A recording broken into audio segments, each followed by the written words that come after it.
kisakiireidensä joukon nuoria liikenneturvallisuuskonferenssissa Brysselissä.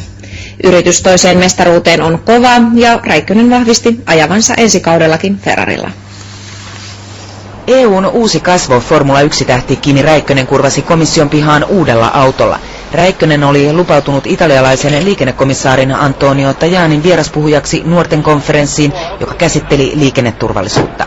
25 nuorta kuolee Euroopan teillä joka päivä. Vaikka 54 16-26-vuotiaista nuorta ympäri Eurooppaa kiinnosti enemmän Kimin oma ajaminen, liikeni hallitsevalta maailmanmestarilta myös nippuneuvoja siviililiikenteeseen. If you respect the rules, use the safety belt. Is the first step. Formulakausi on puolivälissä, joten Räikkösen ajatukset ovat tietenkin radalla ja siinä, miten voittaa, kun kolmen kärki on tasapisteissä ja autot tasaväkisiä. Nyt on tietenkin kisat vähenee ja jos tulee epäonnistumuksia, niin vaikeampi aina yrittää saada pisteissä kiinni sen jälkeen, että loppuu äkkiä kisat kesken, mutta sitä mitä on hävitty, vaikka on ollut suht vaihtelevaa menestystä tänäkaan, niin katsotaan, että toivottavasti pystytään parantamaan loppuun kohti ja tästä voitosta. Viime kisa meni pipariksi renkaanvaihtovirheen takia. Varikkotyöskentely ei ole muuttunut, mutta virheitä sattuu, totesi Kimi. No nythän on 2 uutta kisaa loppukaudesta Valensiassa ja Singaporessa, ne on katuratakisoja.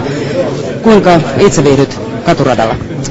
Ihan hyvin, että ei ole viime vuosina ehkä Monacossa mennyt ihan parhaiten, mutta ne on hauskoja aina ja uudet radat muutenkin, että ne on aina tervetulleita, että se on mukava mennä uusiin paikkoihin ja uusiin ratoja nähdä, että ne on varmaan aika erilaiset katuradat kuin Monaco, että niissä on huippuneuvoissa on 300 varmaan ja ne on paljon leveämpiäkin, että voi olla ihan mielenkiintoista.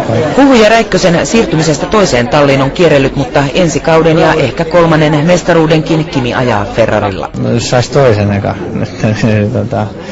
niin se on hieno, mutta mulla on ensi vuosi vielä sopimusta, että katsotaan sitten sen jälkeen, että mitä tapahtuu. Nuorille Kimin tapaaminen oli huippujuttu. So it was excellent to get his autograph and get a picture and just see him.